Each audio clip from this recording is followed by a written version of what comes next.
There are people with signs up at all street corners in West Palm Beach asking for food and shelter. What are your plans in addressing the apparent homeless situation in West Palm Beach? It's truly sad, it's truly dramatic. It so happened last Christmas morning I went up to the Salvation Army and we just stopped the truck and hundreds of people came up to inspect.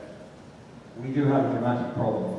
I think we should have some sort of a conference of all those very kind, generous charities that work within the city to come up with a plan that coordinates them all closely together. We cannot save the world in one go, but we can try one person at a time. So I will try and bring the best possible organizations together, whether they're churches or not-for-profits. Thank you. Thank you, Mr. Cohen.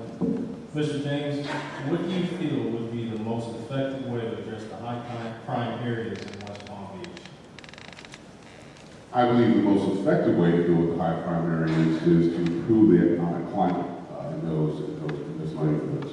Certainly, we need to continue to be diligent with our police forces and with their effort to fight crime. I know in certain parts of the city, including the northern part of the city, petty thefts like air conditioners are stolen from copper and things like that. There are middlemen out there who take these metals and then they resell them. They give the thieves $25, $30, whatever. I think we need a comprehensive approach to crimes like that, where we not only go after the thieves, but where we make a comprehensive attempt to go after the middlemen who are facilitating that criminal behavior. But we also need to work on developing pockets of economic activity, even in our poor neighborhoods, through incentives to small businesses, etc. Thank you, Mr. James. This is a question from the audience.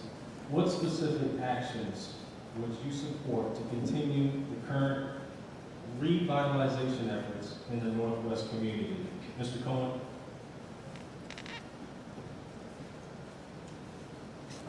My perception is that we put a lot of TLC into the downtown area. The northern part of the city, unfortunately, receives more police attention than it should be. One of the important things that I believe would help us, and it sounds like a modest one, would be to do things like improve street lighting. Street lighting discourages crime, it makes people feel safer, and that's a pretty good start. Also, the neighborhoods, when you go around them, you often see trash on the streets for days, dumped. The city should keep the place clean and tidy and help people get their self-respect back to their neighborhoods. There are a lot of concern in these neighborhoods, and we really have to approach them on a one-by-one basis. Thank you. Thank you, Mr. Cohen. Mr. James, what will you do to ensure African Americans have equal access and an equal share or percentage of slots in the taxpayer-funded digital domain? Well, I think it requires attention to detail. I think it requires a conversation. I think it requires a relationship with the principles of that organization. It's not going to happen by taking a bat and beating them over the head. But I've had conversations with a couple of the members of senior management. I think their heart is in the right place now. The heart being in the right place, and results don't happen.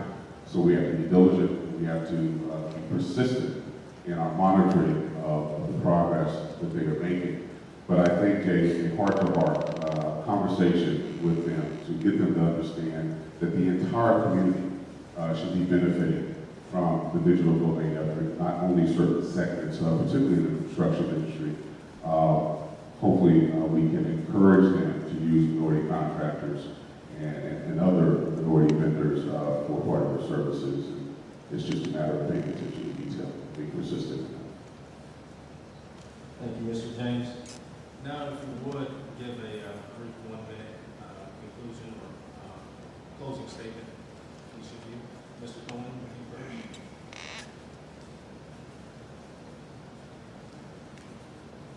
This city is really at a point where we have this terrific opportunity to grow to something really important. If you look at the old maps of Florida, we were here before Fort Lauderdale, we were here before Miami.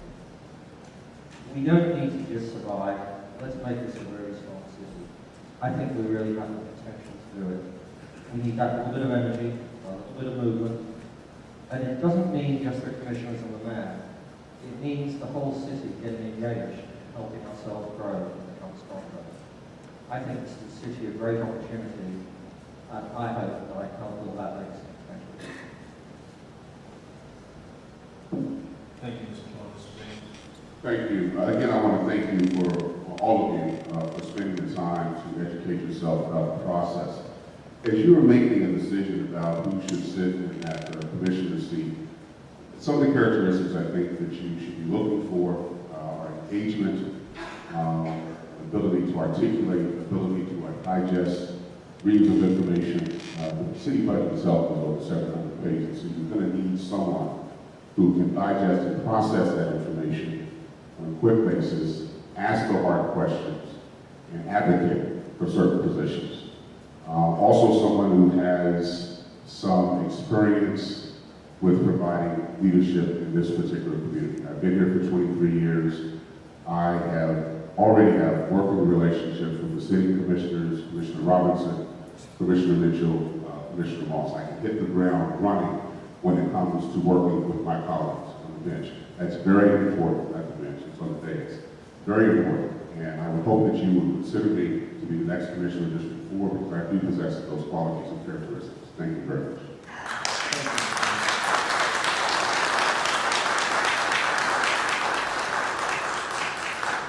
Now we'll end this portion of the debate for the candidate commissioners. Unfortunately, due to time constraints, we're unable to get to all of the audience questions. I understand we do have questions that remain. Hopefully we can get to some of those and can transfer those to the mayoral candidates. At this point in time, I'd like to take a break. We're going to take a short break, 5-minute break or so, before we start the mayoral candidate debate. Thank you.